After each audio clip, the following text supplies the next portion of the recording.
So we had terms like we were running promotions, which we've never done at the time, that made it easier for our new prospects to acquire our technologies. And when we did the math, it was at a loss. And we were okay with that because it kept our staff working and fresh and working on these new projects. And we wanted to keep everybody engaged and busy and up to speed. And we made other R&D investments as well. Another element that we did is we saw the opportunity in the space where customers were starting to ask us about how they could interact with the technology in a totally contactless way. Welcome to Business Ninjas, brought to you by WriteForMe, where you'll hear from business leaders who are out there growing their business and slaying it every day. Learn from the masters. Let's get started.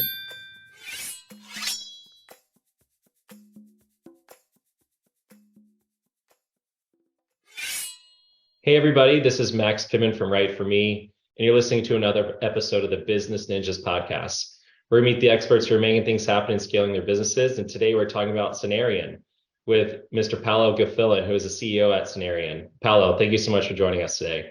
Absolute pleasure, Max. Thanks for having me.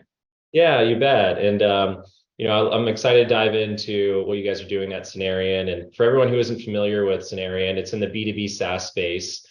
Focused on servicing human capital management organizations and specifically those departments. And the company has been around for about 40 years, and it offers an integrated suite of workforce management tools designed to really streamline operations, productivity, and enhancing compliance. So as we dive into the organization throughout our conversation, love it if you can provide some context to some of the awesome things you guys are doing there. But before we dive in, I'd love it if you can give our Business Ninjas community a little bit of flavor of who Paolo is, right? Because our listeners are definitely comprised of executives like yourself, entrepreneurs, lots of sales and marketing leaders, and people who could be your ideal clients. So as the CEO there at Synerion, I'd love it if you could tell our community a little bit about yourself and some of the things you're focused on.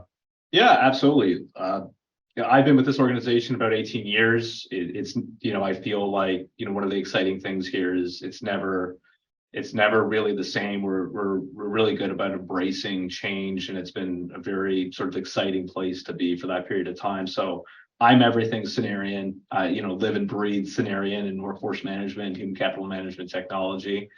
And I'm super passionate about software and customer satisfaction. Those are kind of things that even in the early days, part-time jobs, the way my brain works, the way I'm wired, I've always sort of gotten into leadership, the supervisory roles, even as a teenager. But that hospitality component, making sure building businesses on customer satisfaction has always been sort of a personal value of mine as well, and something that I'm organically sort of passionate about. I've always cared deeply about taking care of the customer. Absolutely. Yeah. I'm from the South, so hospitality is at the heart of everything that the South is, and prides itself on that hospitality. And you're in Toronto, you're in Canada, north of the border. So obviously there's a stigma with Canadians being very nice and hospitable too. So how does that played into kind of like your life there with relationship building with ideal clients that you guys are partnering up with? Listen, I'm also going to point out that I'm of an Italian heritage as well. So when you mix the niceness of that Canadian flavor with the hospitality of the Italians welcoming you into the house to eat endless plates of food and pasta, that's sort of the core value I think that we're talking about.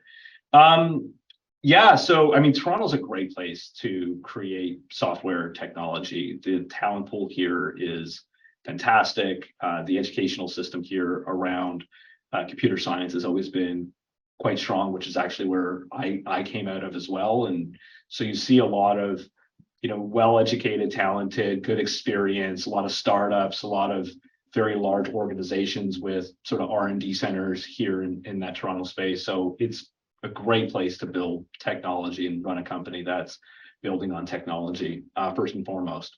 But Toronto's a world-class city, and so the opportunity to engage with businesses all around North America or the world it's a great place to run an organization out of for those purposes as well, building relationships, building partnerships, acquiring customers, all of that. It's a great spot. For sure. Yeah. And you've been there for 18 years. And, I feel like you have so much, well, first the experience and to be able to talk about, Synerion at a high level, and to put you on the spot a little bit. Since you've been there for 18 years, I'd love it if you can give me the elevator pitch for Synerion. Like what specific problem does Synerion solve for? Yeah, I think you did a great job earlier as well, by the way. I think I was just thinking that, like, what a great job you done on that, on your intro. Synerion helps businesses manage and pay and schedule and engage their employees. That's what we do at the core. We've done that for over 40 years. We strictly focus on that area. We do it extremely well. And that really is at the core of our business. Love it. Clear, concise, to the point, makes a lot of sense. And are there specific verticals, that you guys engage really well with? Like what are some of the, top industries that come to you guys specifically? Yeah, so we help businesses of all sizes and industries that, if you have employees, they need, help to be managed. And so we really focus on making sure that our technology is available to any size or industry that, is seeking to help manage their employee base. Various industries come to us for various reasons. I would say, again, I've been here 18 years, and, in the last, the latter part of that, I would say the focus is, we've really seen a bigger focus on retail and healthcare, really around scheduling needs has been a primary factor. Businesses coming to us to help in that particular area of the workforce management wheel. So those are industries that I feel we strongly serve. But outside of that, again, the age of the organization, 40 years, we back in the 80s, the early adopters to software helping solve this issue for businesses would have been more traditional workforces. So manufacturing, 3PL, warehousing, things like that, where, they have staff that might be in multiple states or multiple countries or multiple provinces here in Canada that potentially have a union agreement or specialty employment agreements that are outside of federal or state or provincial standards that are needed help to automate the employees' pay, because that administratively can be, quite daunting to get done. And it's binary, it has to be right absolutely every time, because you're dealing with people's pay.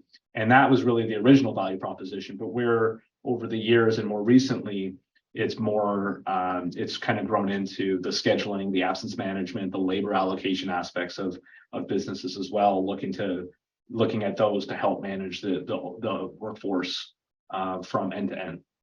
Gotcha. Yeah. So managing the employee base and scheduling is what I'm hearing, and is kind of the focus. But there, it looks like a little bit of an agnostic approach for sure. I was looking at the website. There's a lot of different industries there that I'm seeing, even some like nonprofits, but definitely the retail spaces is what I'm seeing. And I assume that integrations are also going to play a big part of helping like these organizations, scale, and helping them from an operational perspective. So like, what are some of the key integrations that you guys have with other, partners out there in the HR space?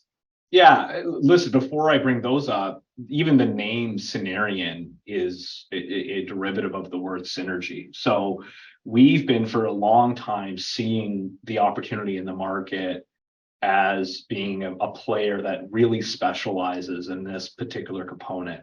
A lot of the industry has been consolidating into a larger human capital management sort of capacity. So everything from succession planning and onboarding and payroll, including workforce management, and that's great. And that's been really actually wonderful for the market. But where we kind of step in is when an organization needs specialty services around that. So to be able to successfully do that for customers, integration is really key. We want to be a piece of the puzzle for that business. And sometimes we're working with customers that are working with the largest software providers in the world, like ADP or SAP, et cetera, and are looking for integration paths there. And sometimes we're working with customers that have homegrown systems that they've built that they need integration paths with. So we really need to be prepared for all of the above. So we have a great API library in our technologies that make it easier to integrate to other applications. But one of the bigger integration, like we have an integration page on the website, but we're also a platinum integration partner on the ADP marketplace, which is one of the key integration points that we offer. Is there a specific like audience, I guess, within those industries like that you guys are looking to target, right? Let's talk from like a sales perspective. Like, are there specific roles that you want to be talking to that make for good fit personas for you guys to help in expanding and acquiring new companies? So traditionally, human resource department has always had influence on these types of technologies. Again, we're working in the human capital management space, so we're a technology to help support that strategy within a business. So human resources is always involved. Sometimes the projects are also have influence, or sometimes are even led within the finance capacity. So like CFO level involved in the evaluation process, or CIO and IT sort of department as well would have influence, or sometimes leading the evaluation. So somewhere within those three departments, or all of the above, we'd be typically engaging within a sales cycle. Gotcha. Yep, makes a lot of sense. Well, look, the company's been around for like 40 plus years, right? And I'm sure you guys have millions of users or people that have leveraged the platform and work with thousands of different customers as well. So you're no first time player in the space, but what has been that secret sauce though, right? Like, you tell me, like, why would a customer come to you guys? Obviously the experience plays into it, but why would someone choose you guys over the competition? Because I know this space is very crowded. Yeah, it's very crowded. There's a lot of good companies in it too. Like, we have a lot of respect for the competitive landscape. We see good technologies out there, good organizations out there as well. So, to be able to survive in this space, you've got to be really good at what you do. I think in the last 5 to 10 years, I believe strongly that the evaluation processes for customers have changed dramatically. I think it's easier to see what the reputation of that business is and what they stand for through online reviews. One of the things that we've seen a lot of growth in, and a lot of companies coming to us, is when they start to research, the best workforce management or time and attendance or scheduling or whatever sort of key phrases that they're using, they generally fall on software directories or blogs or other articles that promote the very top brands in the industry. So our strategy is we're not sponsoring golfers, we're not sponsoring NBA teams or anything like that. We really focus on our online reputation, making sure that we're doing all the right things to take care of customers, so that we can boast a very, very high online review rating. And I think we have one of the highest, if not the highest, within our relevant competitive space for online reviews. Last time I checked, I think we're somewhere between 4.7 and 4.8 out of 5 on our online reviews done by third-party organizations. And that has really been one of the staples for us to differentiate organizations coming to us, because they go to a software directory, say rank by highest reviewed, and we show up, at the top, and they'll reach out to us. And once they have a chance to speak to us, they'll realize that we're a business that really focuses on the customer. We've got great people here, great technology. We have a phenomenal retention strategy with our staff. We look to hire and retain only the best talent in the industry. Being a little smaller than some of the competitive landscapes, it allows us to be more selective around making sure we're only working with the absolute best talent in the industry. And that helps us create great customer engagements, which ultimately create great online reviews. And that will create a wonderful online reputation for businesses to have confidence to work with us. And that's been one of the staples for us. Gotcha. So it sounds then what I'm hearing is like obviously an investment in people, definitely the processes, and into these partnerships as well. Would you say like partnerships, even with companies like Gartner, who I assume like you guys were talking, like, where people can see those online reviews, like how has partnerships really played into this? Being a niche workforce management provider, working with large industry organizations to be able to partner with has been a wonderful growth opportunity for us. And that's a key strategy for us to continue to optimize existing relationships and acquire net new partnerships and relationships with as well. And that's part of the growth trajectory of the organization. When you're as good and you are super passionate and ultimately focused on being the best at what you do in a narrow focused area, then the opportunity for partners is to be able to work with an organization that thinks a little differently about the way that they produce the technology, the way they service their customers. And that's the opportunity that partners have to work with us, and we reciprocate, in a manner that creates highly satisfied, highly engaged customers that, enjoy using the technology and working with, a team of individuals that are, really focused on, what we do, which is the workforce management aspect of the human capital management wheel.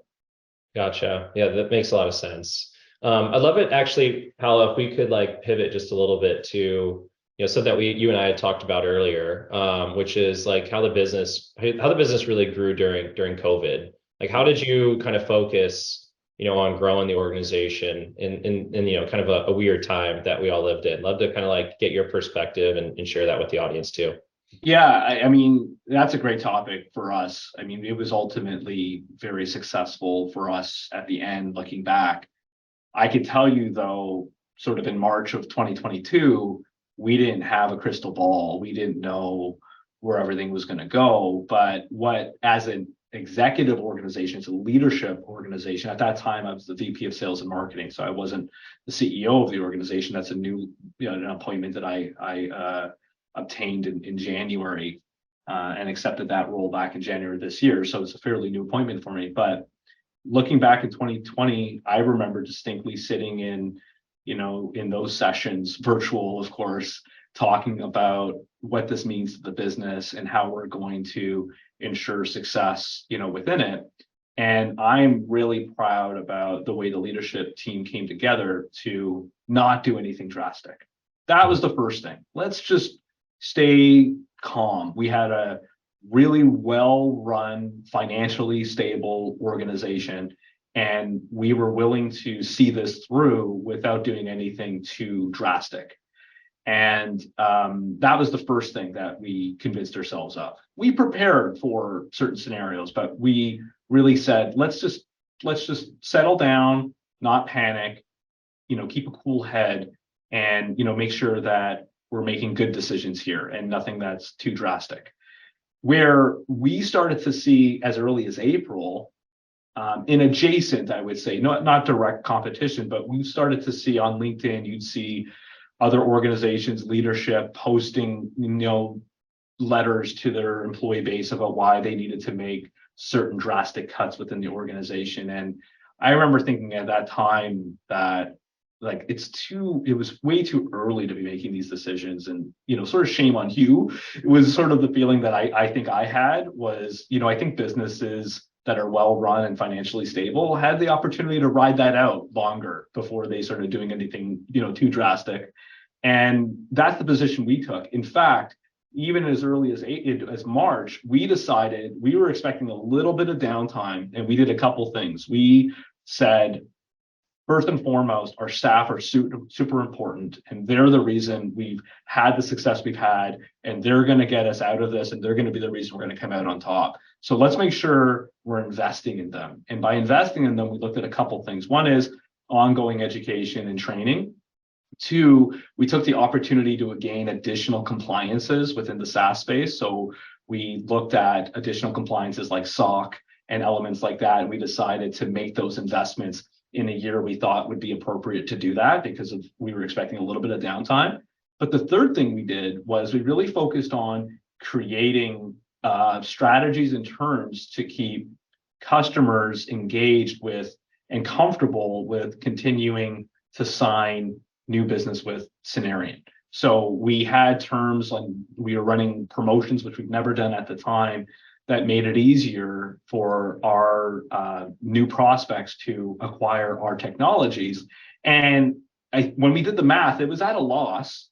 And we were okay with that because it kept our staff working and fresh and working on these new projects. And we wanted to keep everybody engaged and busy and up to speed. And we made other R&D investments as well.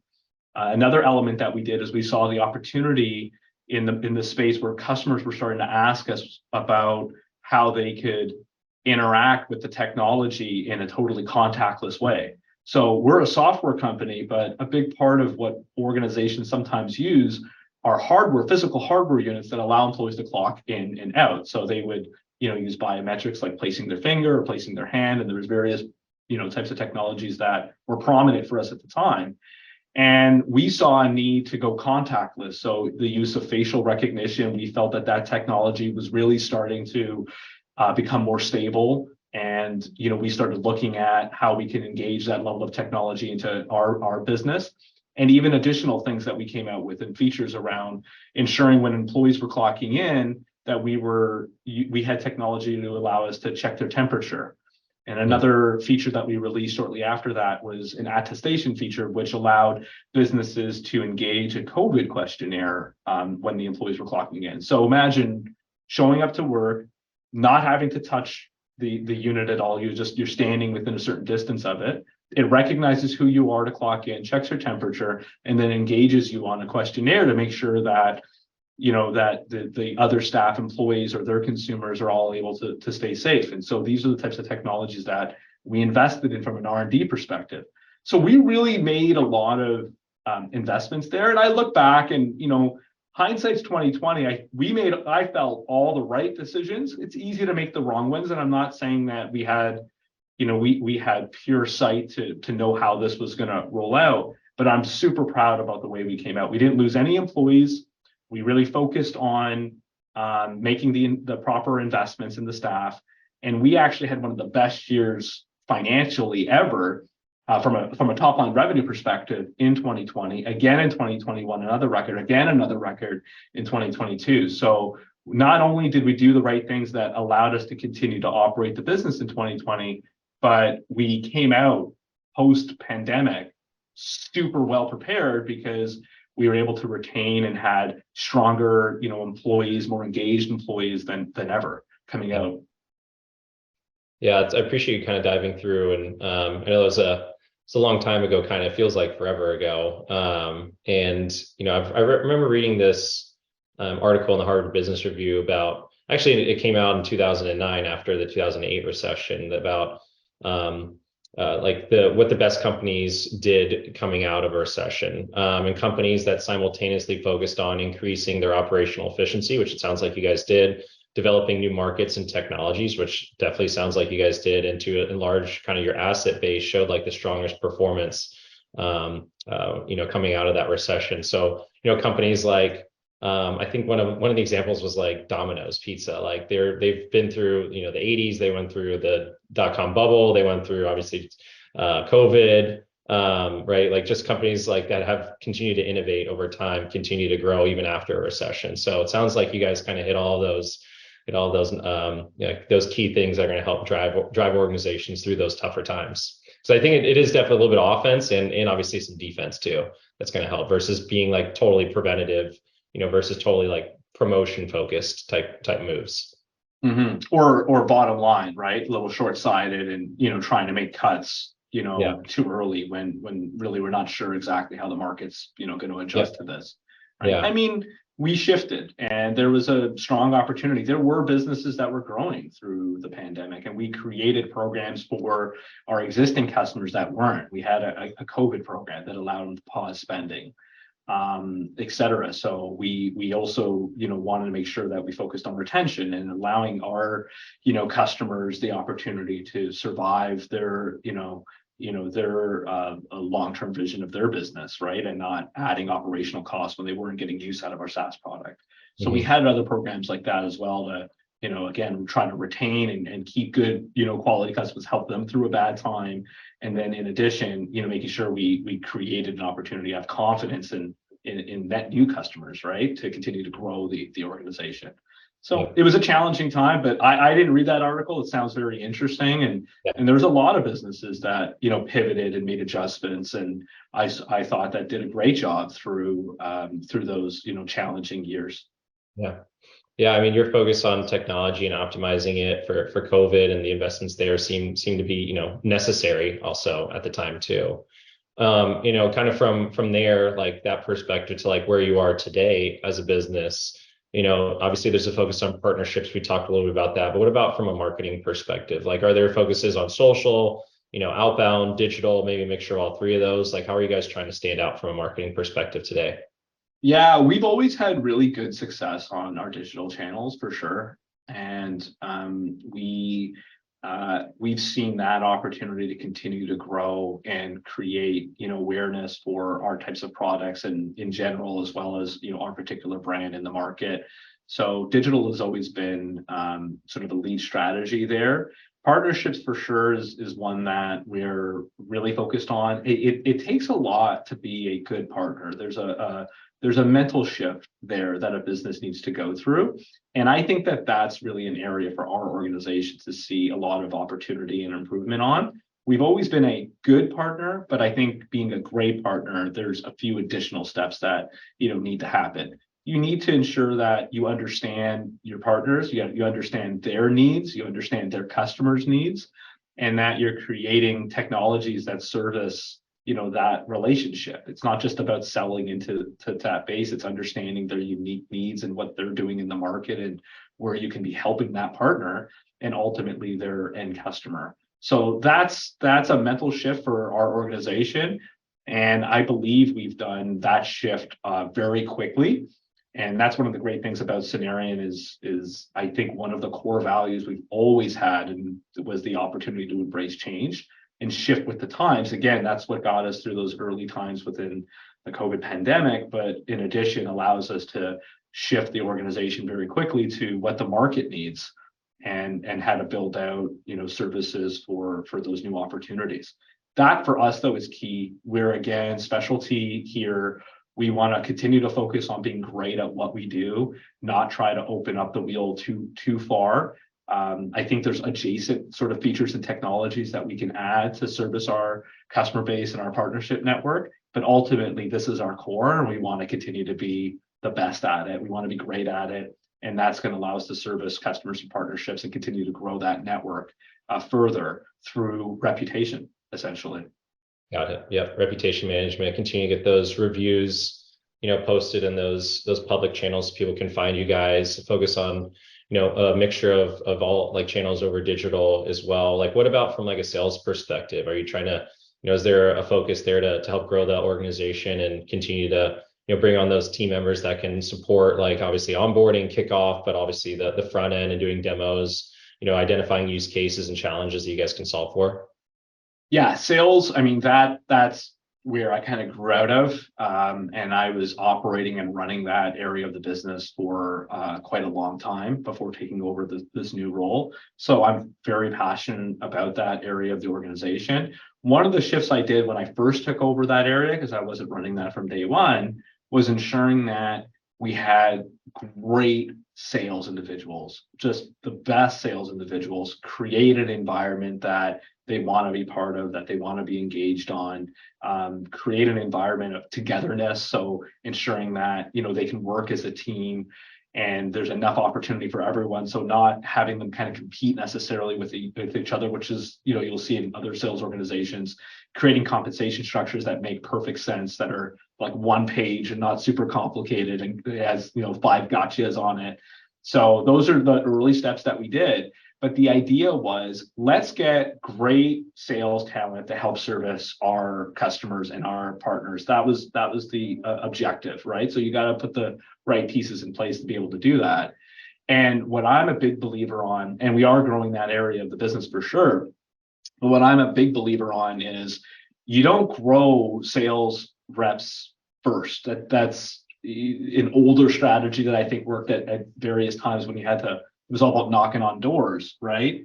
Today, our strategy is, find the best inbound strategies to keep the best talent busy, keep them in front of customers. That's really what great sales reps are good at, is engaging and working with customers, helping them select the right technologies, making sure that, they're helping them get onboarded and selecting, and evaluating our technology versus the competitive landscape. Because there's a lot of good technologies out there. So we want to make sure we have the best people representing us. And then behind the scenes, and where we continue to make a lot of investments, is making sure we have a great support organization for the sales organizations. That includes marketing. So, new marketing strategies, good talent there that is engaged and focused on driving quality opportunities, educating the market, getting that inbound strategy off the ground, having marketing people focus on the partnership side, making sure that they're able to service our partner network. And then also, the other support elements, people that can assist on the solutions aspect. Good workforce management, in our case, workforce management sort of evangelists that are absolute expert in our industry, that they can be brought into a sales evaluation to help a customer make good quality decisions, not just within our products, but in general, how they're going to do the time collection element with their customers. How are they going to do the scheduling, whether it's with our system or a different system, making sure we're helping businesses make the right sort of scoping decisions early on in their evaluation so they can select the right vendors. And so what we really focus on is creating a really strong support element to ensure that our sales organization is in front of as many customers as possible. And then once that's full, we continue to hire on additional, sales staff to be well served and to, be successful. Yeah. So it definitely sounds like a mixture of marketing and sales and working together to ensure that marketing is doing its can to drive the right opportunities to the sales team, and also sales being able to focus on leveraging the content that marketing is providing to be able to contact, and nurture the right opportunities with the right types of content that's going to help educate and inform these people on what you guys are doing, what's new in the space. Yeah, absolutely. For us, sales and marketing are almost one department, right? They got to work together. This old, this rivalry between the two, I've never fully understood. We're all on the same team. It's like saying, defense and offense don't work together in any sporting, organization. It doesn't make sense, right?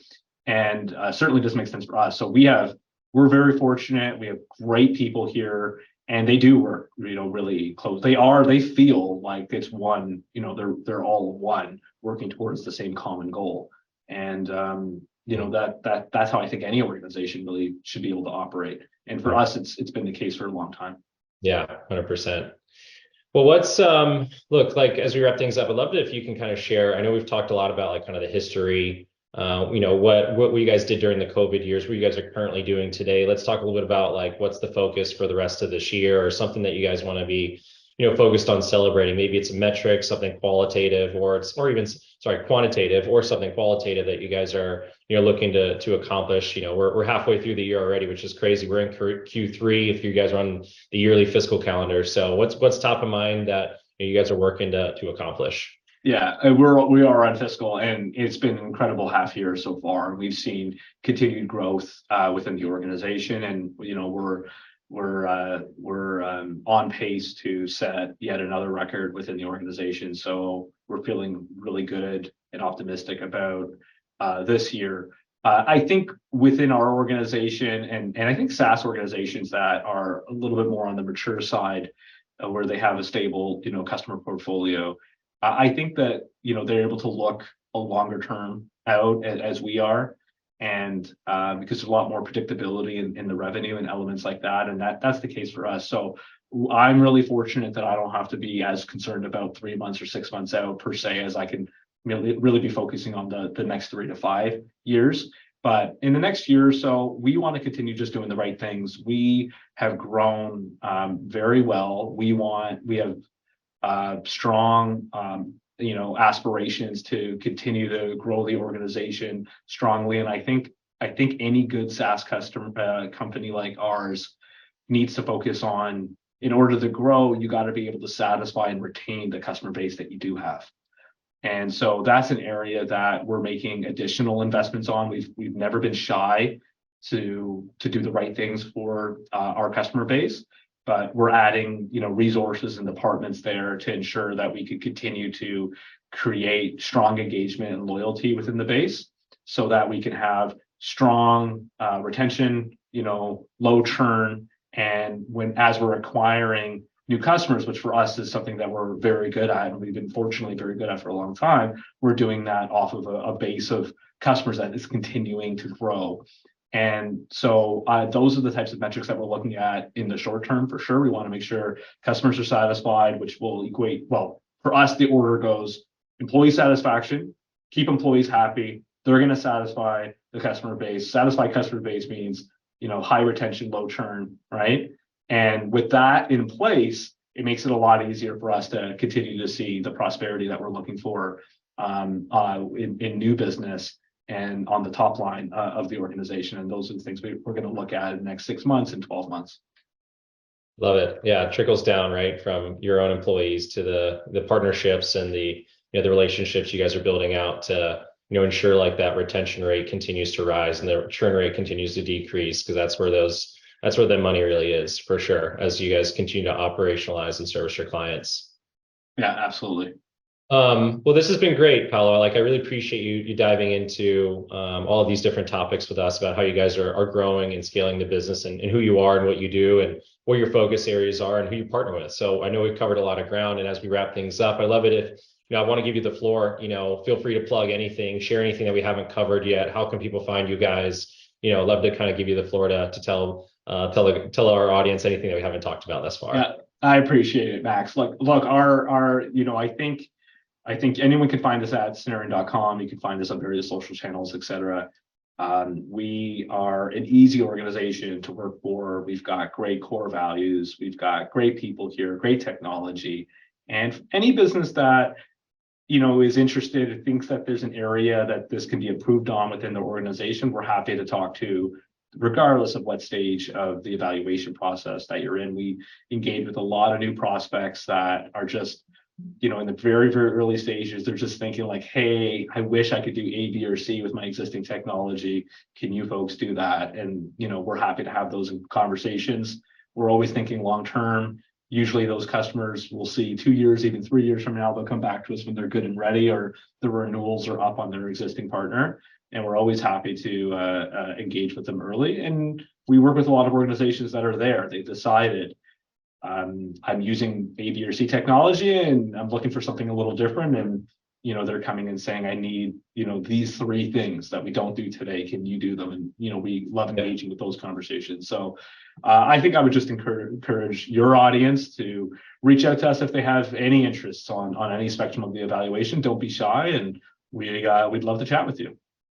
Absolutely. Yeah, everyone can go check out Synerion. It's Synerion.com, Synerion.com. Feel free to reach out to Paolo on LinkedIn. I'm sure he's very responsive there. Any other ways people can get a hold of you specifically? Yeah, LinkedIn's great. LinkedIn's a wonderful way.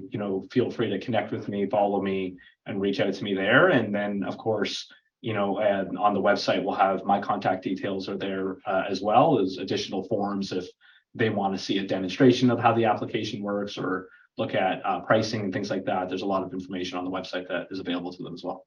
Beautiful. Awesome. Well, I appreciate you being here, Paolo, telling your story and sharing a little bit about Synerion and what you guys are doing in the workforce management space and providing that solution to those teams that need the technology to optimize their workforce and productivity. So yeah, everyone go check out Synerion.com. That's again Synerion.com. And everyone, thank you so much for listening and have a great rest of the day. Thanks again, Paolo, for being here. Thanks so much, Max. Awesome. Take care, everyone. Thank you. Cheers.